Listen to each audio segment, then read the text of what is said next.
Voici la 8e partie de notre étude de l'application tableur. On y retrouve des données numériques entrées précédemment, à raison ici de 35 valeurs sur chacune des 3 premières colonnes A, B et C, le reste de la feuille de calcul étant vide. On vérifie qu'elles seront interprétées ici comme des séries statistiques en colonnes. On sait déjà comment représenter ces données sous forme de courbes, de barres verticales, de barres horizontales, de secteurs ou de nuages de points. Nous allons donc terminer l'étude des modes graphiques avec le mode histogramme et le mode boîte à moustaches. Les données sont ici des entiers compris entre 0 et 20. On pourra donc imaginer qu'il s'agit de 3 séries de notes successives données dans une classe de 35 élèves. Le mode histogramme s'applique à une seule série statistique. Il convient donc de commencer par sélectionner cette série.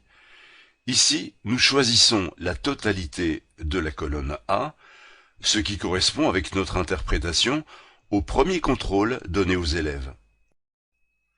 On choisit alors graphe histogramme ou, ce qui revient au même, cette icône. Le FX CP400 affiche alors un histogramme des données sous la forme de rectangles verticaux de même largeur, mais de hauteur variable. L'intervalle des abscisses correspond à celui des valeurs observées dans la série statistique, ici des notes comprises entre 0 et 20. Chaque rectangle correspond à une classe, c'est-à-dire à un intervalle de valeurs, et sa hauteur indique combien de valeurs de la série appartiennent effectivement à cette classe. On peut sélectionner l'un des rectangles pour en comprendre la signification. Ici, par exemple, on voit qu'il y a 2 valeurs dans la classe qui va de 4 à 6, 6 exclus, et qu'il y en a 7 dans la classe qui va de la valeur 12 à la valeur 14, 14 exclus. En effet, quand une valeur constitue une frontière entre 2 classes, elle est comptée dans la case de droite. Ici, par exemple, les notes égales à 14 ne sont pas comptées dans la classe 12-14, elles sont comptées dans la classe 14-16.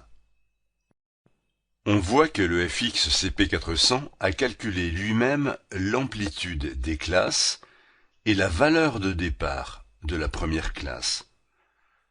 La fenêtre graphique étant active, on peut modifier ce réglage dans le menu Calque en choisissant la fonction Amplitude classe.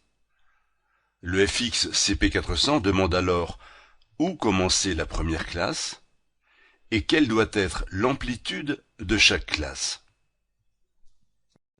On peut par exemple choisir de débuter les classes à la valeur 0 et puis choisir une amplitude égale à 5. L'histogramme est alors immédiatement modifié et on lit ici qu'il y a une seule note dans la classe 0 fermé 5 ouvert, 11 notes dans la classe 5 fermé 10 ouvert, 16 notes dans la classe 10 fermé 15 ouvert, et enfin 7 notes dans la classe 15 fermé 20 ouvert, ce qui fait bien un total de 35 notes. Comme on l'a vu avec les autres modes graphiques, il y a un lien dynamique entre la série statistique et sa représentation graphique. Par exemple, on peut remplacer ici la note 15 dans la colonne A par la note 20. Au moment où on valide cette modification, on constate que la classe 15-20 a perdu de sa hauteur, alors qu'est apparue la classe 20-25 qui contient maintenant un élément. Notons bien sûr qu'on peut recadrer automatiquement le tracé. Pour cela, on sélectionne la fenêtre graphique et on choisit AF zoom plein écran, ou encore cette icône. On peut évidemment maximiser la fenêtre graphique et modifier encore l'histogramme pour afficher des classes d'amplitude 1. Ici, nous choisissons 0,5 comme début de classe et 1 comme amplitude. On voit par exemple qu'il y a une note égale à 3, qu'il y a 2 notes égales à 8, qu'il y a 4 notes égales à 13, et qu'il y a une note égale à 20. Nous revenons à la feuille de calcul. Bien sûr, on peut facilement afficher l'histogramme des notes de la série B, ou encore celui des notes de la série C. On voit qu'à chaque changement de série statistique, le FX CP400 recadre automatiquement le tracé et qu'il redéfinit les paramètres des classes, le début et l'amplitude commune de ces classes. On sait qu'il est possible de recopier des données depuis la fenêtre graphique vers la feuille de calcul. Ici, nous nous plaçons au début d'une zone libre dans la feuille de calcul. On sélectionne une partie quelconque de l'histogramme et on tire cette sélection vers la feuille de calcul. Au moment où on relâche le stylet, on obtient les données de l'histogramme. On constate en particulier qu'il y a une valeur dans la classe 2,4, qu'il n'y en a pas dans la classe 4,6, qu'il y en a 4 dans la classe 6,8, qu'il y en a 5 dans la classe 8,10, etc. Dans le menu Edit, on annule cette opération et on revient à l'affichage de la feuille de calcul. Nous en venons au mode graphique dit boîte à moustaches qui s'applique à un nombre quelconque de séries statistiques. Nous sélectionnons par exemple les 3 colonnes A, B, C. Dans le menu graphe, nous choisissons le mode diagramme en boîte, qui est synonyme de boîte à moustaches, ou ce qui revient au même, cette icône.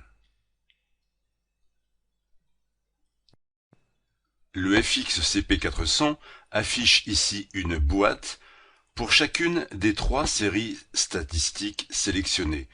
Sur chaque boîte, l'extrémité gauche représente le minimum des valeurs, l'extrémité droite, le maximum, et les 3 paliers intermédiaires représentent respectivement le premier quartile, la médiane, c'est-à-dire le deuxième quartile, et enfin le troisième quartile. Du bas vers le haut, on trouve les boîtes correspondant respectivement aux colonnes A, puis B, puis C.